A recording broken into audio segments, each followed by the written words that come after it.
Nigerians are asking, is PDP truly dead? Because, I mean, the party won election recently, local government, and then we see their candidates everywhere. Even in your state, they are contesting for one seat or the other at the state level, at the local government level. And so for a party that came in, had national outlook, ruled Nigeria for 16 years at the presidency, and then even governors, even the same person. Good morning to you. Hello, good morning to you, Yemi.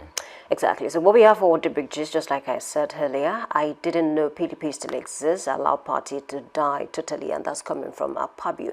And he said these words to the minister, Wike, Minister of FCT, and this happened yesterday. And of course, even the newspaper I'm reading from is saying, let me read to you, the president of the Senate, Godswill Akpabio, on Wednesday mocked the People's Democratic Party. That's coming from Daily Post. And then you begin to ask questions about that word, why he decided to use that word, mock the People's Democratic Party, saying he was surprised the party still exists and should be allowed to die. And then he made the remarks yesterday while speaking at the commissioning of a road project in the Gadowa district of the Federal Capital Territory, FCT. And then he said to Wike, allow me read the words to you. I didn't know there was still PDP. I'm sure he's somewhere, and so many other distinguished senators, members of the working committee of the people of the APC. Wike, stop confusing us. If a party has died, allow it. Is PDP truly dead? Recently, local government, and then we see their candidates everywhere. Even in your state, they are contesting for one seat or the other at the state level, at the local government level. And so for a party that came in, had national outlook, ruled Nigeria for 16 years at the presidency, and then even governors, even the same person, the Senate president, who is saying the party is dead, was governor under PDP for 8 years in his state, Akwa Ibom. And now he's coming out to say, allow the party to die. If a party has died, allow it to die. So my question now this morning is to Wike, basically, because if you should allow the party to die, will it not become partyless, or is it going to jump ship or defect to the APC? So before we can conclude that PDP is dead, I think it will take a while, because we still have people contesting for seat, and then the party still we still have some level of let me say popularity. You cannot compare PDP to some other smaller parties. For a party that had that kind of strength, there was a time that some observers, even global observers, they referred to PDP as the biggest party in Africa. So beyond the factions going on, because we have some members in your state. When I even asked one recently, I asked him, are you a member of APM or a member of PDP? He said PDP, APM. And I was a bit confused, because we really cannot tell until the end of general elections 2027. That's when we're able to tell whether this party is truly dead or is still living, basically. And that's the conversation for this morning, because I really do not think PDP is dead yet. Yes, the party is going through internal crisis, and then it has become really difficult for the NWC, for the BOT to solve this crisis. But I don't think PDP is dead yet. Well, speaking of death, I think it's just important, right? But I think one way to also look at this conversation is to say, has it died or has it not died, is secondary to make it dead already. So it wasn't just saying, well, I wasn't aware that PDP is still alive. What he said after that was telling Nyesom Wike, dead it, like we say in our local parlance. It's trying to tell him to, whatever you're trying to do it quick, that kind of thing. So let these people go to rest so we can have the election proper. And there were different conversations about rubber stamping, and I checked into the meaning of something being a rubber stamp. And the figurative meaning of that is that it means to approve something automatically, without real thought, debate, or even fact-checking and all of that. So there are a lot of people who think this present administration, particularly the houses that we have, especially the Senate House, are just rubber stamping everything from this administration. Because we also understand they have an oversight function, and also they have a function to check into what this executive administration is doing. And a lot of persons are claiming they are not doing what they should do in that wise.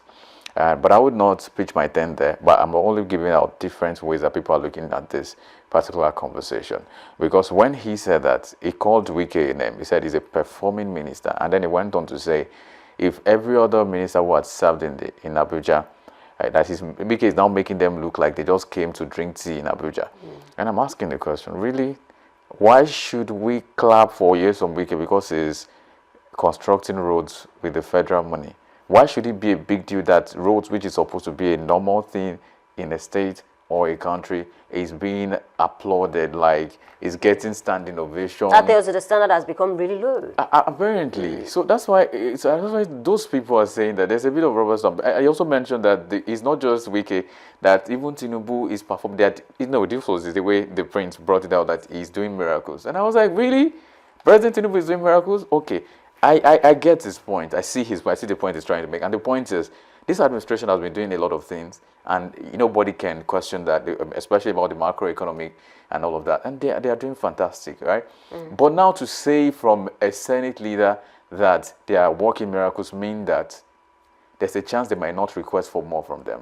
Because if you feel someone has surpassed your expectation, the chances are that you begin to lower your expectation to say, this person has already surpassed my expectation, so they don't need to work again. If there's anybody that needs to call Tinubu, Baba, we need you to work more on this, I think it should be the Senate, right? And it should also be the Senate leader. So if the Senate leader is having that body language to the administration, imagine what every other person in the cabinet will say. So whenever Tinubu brings one Oluwayemi Adelakun to become another person, maybe in power, in a governor or in whatever seats, as an appointment, they would not need to check it, because they already believe this man is a miracle worker and is doing everything right. So let's just give this person, a stamp and say, okay, yeah, you can go ahead and do. And that's what we've been seeing over time, right? So a lot of persons are still saying what's supposed to be playing out between the executive arm of government as well as the Senate arm, in that way, the legislative arm, is not really happening. And that's why maybe some would say this administration of Tinubu is a bit complacent. Well, they've done some things good, but there are a lot of things they are also not doing. Can we focus more on the things they are not doing and try to help them do it? I'm not saying focus on it like they've not done anything good. There's no, so when he mentioned about the FCT, I understand. I've been in the news. I've been following across the news parts of how that the administration of the FCT minister has constructed a lot of roads, has done a lot of things, it's laudable. But for him to say that every other person that served in that capacity felt like it must have been looking like they went to Abuja to drink tea, and then Nyesom Wike is a performing minister. Okay, but much more. Can he now say to them to do more? And that's my problem. My problem is not whether or not they've done well or whether or not he's praising them. Beyond the praise, beyond the applause, beyond every of those things that we see, can you tell them now that there are a lot of things they've not done? In Abuja, as we speak, there are situations that are still, bedeviling them. I know for one, there was a time there were a lot of protests in Abuja, and we're here talking about it. And so there are a lot of things that could have been done better or can be done better by this administration that I think the Senate is not looking at. And again, about the president, I really would like that they can also speak to, sometimes when they go for occasions, I wonder what their mind is on. I wonder what they are thinking about.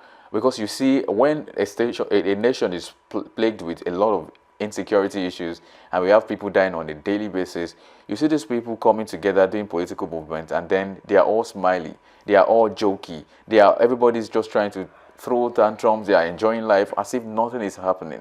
And I think that body language is not good. That's why some people would not even believe in any government or any political leader in Nigeria, because they feel like at the end of the day, these people have a way of meeting themselves. Whatever they do and throw to us is just one of those antics and rhetorics. But the real thing they do is that they are friends and they know themselves and they do whatever they do together. They leave the Nigerian people to suffer, and then they have these conversations. Yes, these people have done well, but that he said they should now queue means that it's also... We know there were many persons that were saying that Nyesom Wike has been anti-party in that sense too. He's been carrying a lot of anti-party activities out in the PDP, and that was why a lot of persons said, oh yeah, maybe the other people, the other fact, or the other sect that are trying to take over the PDP are right, So I guess this is also a way to blow it out, to say maybe Nyesom Wike has been doing that, has been the brain behind why and how PDP has not really done well in the last few years, especially playing the opposition game well. Some would say, okay, yes, now it's now obvious to the blind now that this is the case. But again, I'm not sure it should come from a Senate leader to look out for, because one of the things that this will bring out is that conversation of one party state.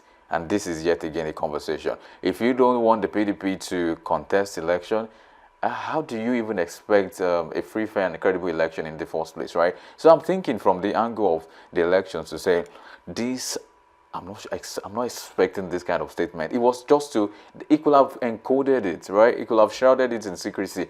But he just went on to say, PDP, okay, why mention? There's a way you can say that would not mean that, oh, you're trying to speak to, but I think they really do not care. And that's the point. They don't care who sucks is God. They don't care what happens to the country. They don't care what the state of the nation is. And they don't care if there's credible, free, fair, and election in the country, and they just want whatever they want. They don't want the PDP to contest, and it's obvious now to everybody that they don't want it. But I mean, if there's anything they can do right, instead of just praising themselves, let there be an open, what do we call that thing? Is there an open playground or a fair playing ground for everybody to come and contest? If you think you have what is better as per the APC party, then present it. Let the PDP present theirs, and let's see who gets to win election. Not that you are saying to someone to outrightly annihilate one party. I think you are also tilting towards the one party state that a lot of persons are saying no to. Exactly. And in addition to that, I think, if anything, Wike he's been very vocal about his anti-party activities. I remember I went on national TV one time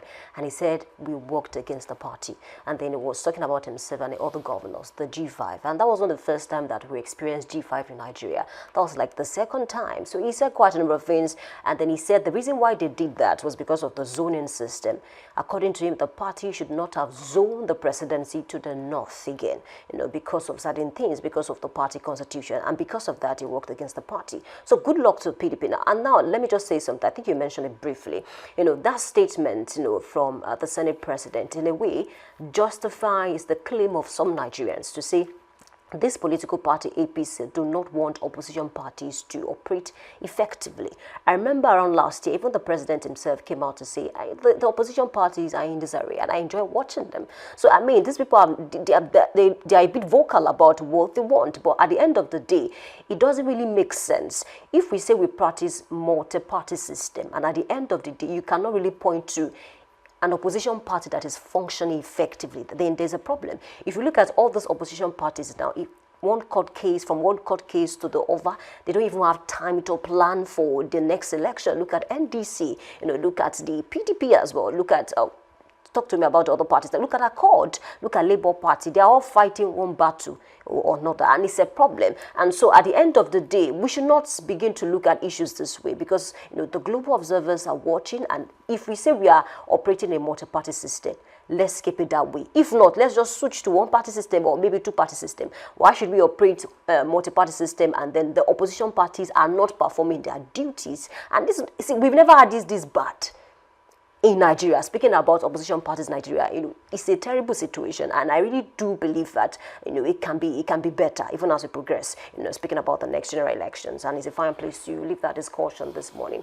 We take a short break, and when we come back, we move on to newspaper headlines and analyses. We'll be right back.